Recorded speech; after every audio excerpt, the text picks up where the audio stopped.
अस्सलाम वालेकुम एवरीवन। आज हम बीटीसी को देखेंगे कि बीटीसी क्या मूव ले रहा है। हमने जो लास्ट वीडियो में लिक्विडिटी एरियाज मार्क किए थे, क्या बीटीसी उस एरिया में आया।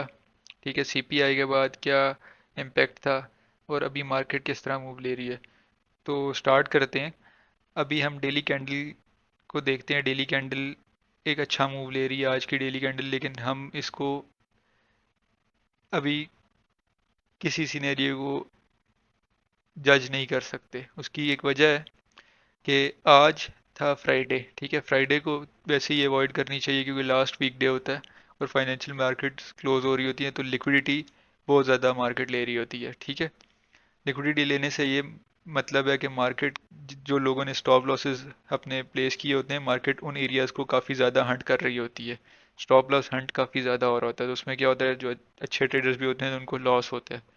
तो जो प्रोबेबिलिटी होती है आपकी सक्सेस की वो लो होती है फ्राइडे को, जो मेरी जजमेंट है। ठीक है, तो और उसके बाद ये एक और वजह ये है कि आगे सैटरडे संडे आ रहा है। क्रिप्टो मार्केट के अलावा सारे फाइनेंशियल मार्केट जो हैं वो सैटरडे संडे को ऑफ होती हैं, तो इस वजह से आपको अवॉइड करना चाहिए बीटीसी को भी जज करने में सैटरडे संडे को। तो अभी हम 1 आवर के टाइम फ्रेम पे आकर देखते हैं कि मार्केट ने किस तरह मूव ली और हमने क्या प्रेडिक्ट किया था। आपको याद हो तो लास्ट वीडियो अगर आपने नहीं देखी तो आप जाके देखें। लास्ट वीडियो में हमने ये एरिया मार्क किया था। ठीक है, इस एरिया पे हम थे और मार्केट को चेक कर रहे थे कि मार्केट क्या मूव ले सकती है। ठीक है, मार्केट ने थोड़ी बहुत कंसोलिडेट किया। ठीक है, और उसके बाद मार्केट ने उसी एरिया को ग्रैब किया, उसी लिक्विडिटी एरिया को ग्रैब किया जो हमने मार्क किए हुए हैं। ये आप देख सकते हैं, ये लास्ट चार्ट जो हमने एनालिसिस किए थे, चार्ट उसी तरह पड़ा हुआ है। ठीक है, ये दो एरियाज वही जो हमने मार्क किए हैं, मार्केट ने उन्हीं एरियाज को मूव किया और मार्केट ने सेम वही मूवमेंट की। अब आप कह रहे होंगे कि ये एक और भी स्टॉप लॉस हंट हुआ है। ठीक है, मार्केट हमेशा डायरेक्शन चेंज करने से पहले देखें। अब मैं आपको एक चीज़ समझाता हूँ। अब हमने इस एरिया को मार्क किया। ठीक है, मार्केट ने क्या किया, मार्केट ने यहाँ पे स्ट्रक्चर चेंज किया। ठीक है, अब बहुत से लोगों ने इस एरिया में लॉन्ग किया होगा। ठीक है, अब लोगों ने लॉन्ग तो किया, लेकिन मार्केट ने क्या किया, मार्केट ने, लोग लॉन्ग किस तरह करते हैं, जो मोस्टली होता है कि इस एरिया में फॉर एग्जांपल मैंने लॉन्ग किया तो मैं लास्ट लो को स्टॉप लॉस रखूंगा। ठीक है, और हाई को टारगेट करूंगा। तो हुआ क्या, अब मार्केट ऊपर गई और मार्केट ने स्टॉप लॉस हंट किया। ठीक है, ये सेल साइड लिक्विडिटी ली मार्केट ने। उसके बाद अब फिर आगे देखें तो मार्केट ने क्या किया, मार्केट अपवर्ड्स मूव लेना स्टार्ट हो गई है। ठीक है, हम 15 मिनट्स टाइम फ्रेम पे जाके देखते हैं तो ये एक नॉर्मल चीज़ है, इसको आप एक नॉर्मल कंसिडर कर सकते हैं। ठीक है, मैंने थोड़ा लेट जज किया इस चीज़ को, लेकिन ये मोस्टली होता है। ठीक है, मार्केट जो है वो और एक दफ़ा सबको वॉश करके फिर अपवर्ड्स मूव करती है। ठीक है, अब देखें कुछ ट्रेडर्स ने यहाँ पे लॉन्ग किया होगा। ठीक है, वो भी वॉश हुए, उसके बाद अब मार्केट जो है अपवर्ड मूव करना स्टार्ट हुई है। अब देखें, मैं आपको समझाता हूँ। मार्केट ने लो लिया। ठीक है, मार्केट ने स्टॉप लॉस हंट किया। उसके बाद मार्केट ने हाई बनाया, फिर लो आई। ठीक है, और मार्केट ने यहाँ पे एक डिस्प्लेसमेंट दी। अब डिस्प्लेसमेंट देने के बाद मार्केट ने, देखें यहाँ पे क्या किया, मार्केट स्ट्रक्चर शिफ्ट। ठीक हो गया, मार्केट स्ट्रक्चर शिफ्ट किया। उसके बाद यहाँ पे आया जी एक फेयर वैल्यू गैप। अब लोगों ने फेयर वैल्यू गैप देख के यहाँ से लॉन्ग कर दिया होगा, लेकिन कुछ लोग इस फेयर वैल्यू गैप को निगलेक्ट करते हुए एक गलती करते हैं। ठीक है, अब आप देखें मार्केट ने क्या किया, इसको फुल्ली फिल करके फिर मार्केट जो है एक अच्छी मूव लेना स्टार्ट हुई। अब जो अच्छा ट्रेडर होगा उसको तो पता है कि ठीक है, मार्केट दो तरीके से मूव करती है, दो डायरेक्शन में मूव करती है। जहाँ पे पड़ी हो लिक्विडिटी, ठीक है, जैसे ये लिक्विडिटी होगी, और दूसरा क्या होता है, फेयर वैल्यू गैप या इम्बैलेंसेस। ठीक है, मार्केट दो तरीके से मूव करती है। मार्केट ग्रैब करती है लिक्विडिटी या इम्बैलेंसेस को फिल करते हुए मार्केट अपनी डायरेक्शन बनाती है। तो वही हुआ, मार्केट वापस आई। ठीक है, पहले मार्केट ने ली लिक्विडिटी। ठीक है, फिर मार्केट ने किया डिस्प्लेसमेंट। उसके बाद मार्केट क्या कर रही है, अब फेयर वैल्यू गैप फिल किया, अब फेयर वैल्यू गैप फिल किया एंड अब, और प्रीवियस डे हाई जो है बाय साइड लिक्विडिटी, ये एरिया फिल हो गया। ठीक है। तो क्या किया, इम्बैलेंस को फिल करते हुए लिक्विडिटी ग्रैब। अब इधर इस एरिया में आप देख रहे हैं, ये मैं सारा सिनेरियो बता रहा हूँ, तो कितनी अच्छा रिस्क टू रिवॉर्ड रेशो आपको मिल सकता था। आपने लॉन्ग किया, लास्ट लो आपने टारगेट किया, ठीक है, फेयर वैल्यू गैप का 50% आपने लॉन्ग किया और एंट्री ली, और ये जो है 3.82% की मूव लेते हुए मार्केट ने आप यहाँ पे क्लोज कर सकते थे, जो बाय साइड लिक्विडिटी है। तो ये ऑलमोस्ट ऑलमोस्ट ऑलमोस्ट 3.5 आर की ट्रेड है, ठीक है। या आप इसको 3.54 आर की ट्रेड कर सकते हैं। अगर आपने $20 रिस्क किया होता तो अराउंड आपको $80 का प्रॉफिट होता, लेकिन अब वही बात है, आपने पार्शली लेना होता है प्रॉफिट। ये एक अच्छी रिस्क टू रिवॉर्ड रेशियो है। अगर आप चाहते हैं कि हमें इन चीज़ों को भी एक्सप्लेन करूँ, ये fair value gap, risk to reward ratio, market structure shape, liquidity gap, buy side sell side liquidity, और कौन कौन से एरियाज आप लिक्विडिटी मार्क कर सकते हैं, तो ये चीज़ें भी मैं एक्सप्लेन कर सकता हूँ नेक्स्ट एरिया में। जो मेन लिक्विडिटीज़ हैं उनमें से one of the main liquidity ये एरियाज हैं जो प्रीवियस डे हाई होता है और ये प्रीवियस डे लो होता है, ठीक है। Previous day high previous day लो आपको कैसे पता चलेगा, वो इस तरह पता चलेगा कि लास्ट डेली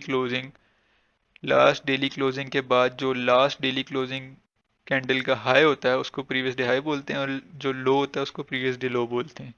तो अभी मार्केट ने क्या किया, प्रीवियस डे हाई की तरफ गया, ठीक है।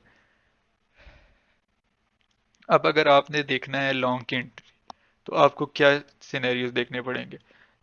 मार्केट जो है वो दो एरियाज में डिवाइड होती है, ठीक है, प्रीमियम और डिस्काउंट एरिया, ठीक है। 50% से अप एरिया जो होता है वो होता है प्रीमियम, और 50% से डाउन एरिया जो होता है वो डिस्काउंट एरिया होता है।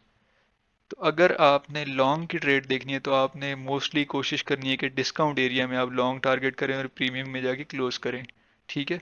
और अगर आपने शॉर्ट की ट्रेड देखनी है तो आपने प्रीमियम में शॉर्ट एंट्री देखनी है और डिस्काउंट एरिया में जाके उसको क्लोज करना है, ठीक है। या लिक्विडिटी आपको अगर कोई अच्छी नजर आती है तो आपने उस लिक्विडिटी को टारगेट करना है, वो भी ऑपोजिट एरिया में। जैसे डिस्काउंट में आपने लॉन्ग लिया तो प्रीमियम के लिक्विडिटी एरिया में आपने क्लोज करना है। अब प्रीमियम में हमें लिक्विडिटी एरिया जो मेन लिक्विडिटी एरियाज हैं वो previous day high previous day लो, प्रीवियस डे हाई पड़ा हुआ था, ठीक है, प्रीवियस डे हाई को हमने टारगेट किया और ये एक अच्छी ट्रेड बन सकती थी।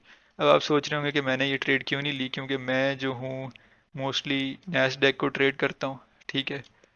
और नैस्डैक को ट्रेड करने की ये वजह है कि नैस्डैक में लिक्विडिटी काफ़ी ज़्यादा है। आजकल बीटीसी जो है वो एक रेंज में मूव कर रहा है, जैसे आप देख सकते हैं ये एक रेंज बनी हुई है इस एरिया से लेके ये एरिया, ठीक है, और सेम एज इट इज़ ये एरिया। अब लास्ट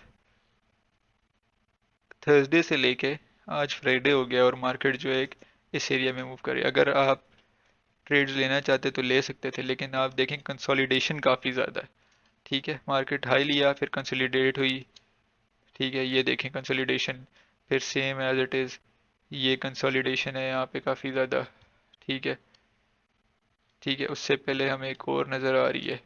तो ये आप काफ़ी टाइम ज़ाया होता है और इसमें आपके स्टॉप लॉस हंड काफ़ी ज़्यादा होते हैं, फिर फेक मूव्स इसमें काफ़ी ज़्यादा होती हैं। तो ये आप सारे एरिया देख सकते हैं, कंसोलिडेशंस काफ़ी ज़्यादा हैं, ठीक है। तो ये एक सिनेरियो है। अब हम देखते हैं कि हम आगे क्या मूव एक्सपेक्ट कर सकते हैं और बीटीसी किस एरिया में हमें मिल सकता है। देखिए हमारा जो टारगेट है वो वही है कि हमने ऑल टाइम हाई की तरफ जाना है, ठीक है। लेकिन ये बीटीसी में ये मूव नहीं कराता, हम सिर्फ मार्केट को देखते हुए सिनेरियोज ही डिस्कस कर सकते हैं। कल को कोई न्यूज़ है, कोई और फैक्टर है, कोई एक्सटर्नल फैक्टर है, कोई इवेंट आए, उसकी वजह से बीटीसी मूव ले सकता है। इसलिए नो फाइनेंशियल एडवाइस, आपने डिफरेंट सिनेरियोज देखने होते हैं, उस हिसाब से आपने ट्रेड करनी होती है। तो ये वैसे एक आज अच्छी ट्रेड बन सकती थी, अगर किसी ने ली है तो कमेंट्स में बताइएगा ज़रूर।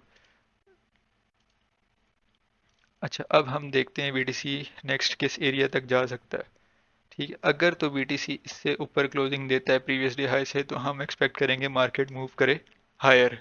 ठीक है, मार्केट का नेक्स्ट टारगेट ये एरिया हो सकता है। ठीक है, या आप ये दो एरियाज को टारगेट कर सकते हैं। ठीक है, एक ये एरिया हो गया, एक ये एरिया हो गया। लेकिन कभी भी मार्केट ऐसे मूव नहीं करेगी कि यहाँ से डायरेक्ट ऊपर चली जाए। मार्केट थोड़ा सा कंसोलिडेट करे, शायद ये रिवर्सल है। ठीक है, मार्केट इस तरह मूव कर सकती है, इस तरह थोड़ा सा नीचे आए, फिर उसके बाद वापस अपवर्ड्स मूव करना स्टार्ट हो जाए। ठीक है, तो अब आजकल काफ़ी ज़्यादा कंसोलिडेट हो रही है मार्केट, जिसकी वजह से जो है आल्ट कॉइन्स जो है वो भी ड्रॉप कर रहे हैं। तो इस एरिया में भी एक अच्छी बाइंग हो सकती है, लेकिन आप कभी जब भी बाइंग करते हैं ऑल्ट्स की या बीटीसी की या किसी भी कमोडिटी की, तो उसको पार्ट्स में किया करें। ठीक है, उसको एटलीस्ट 3 पार्ट्स में डिवाइड किया करें। ये एक अच्छा रिस्क मैनेजमेंट टूल है कि आप बाइंग करते हुए डिफरेंट पार्ट्स में बाई किया करें। तो बाकी अगर आप चाहते हैं कि मैं आपको ये बताऊं कि ये प्रीमियम डिस्काउंट एरियाज क्या होते हैं, ठीक है, ये मार्केट स्ट्रक्चर शिफ्ट क्या होता है, ठीक है, आपने कैसे ट्रेड्स लेनी है, bye side sell side liquidity, fair value gaps, order blocks, sell side by side liquidity, ठीक है, ये सारे अगर आप चाहते हैं कि मैं आपको बताऊं तो कमेंट्स में ज़रूर बताइएगा। और उम्मीद करता हूँ आपको ये वीडियो अच्छी लगी हो। Thank you for watching. मिलते हैं एक नई वीडियो के साथ। अल्लाह हाफिज़।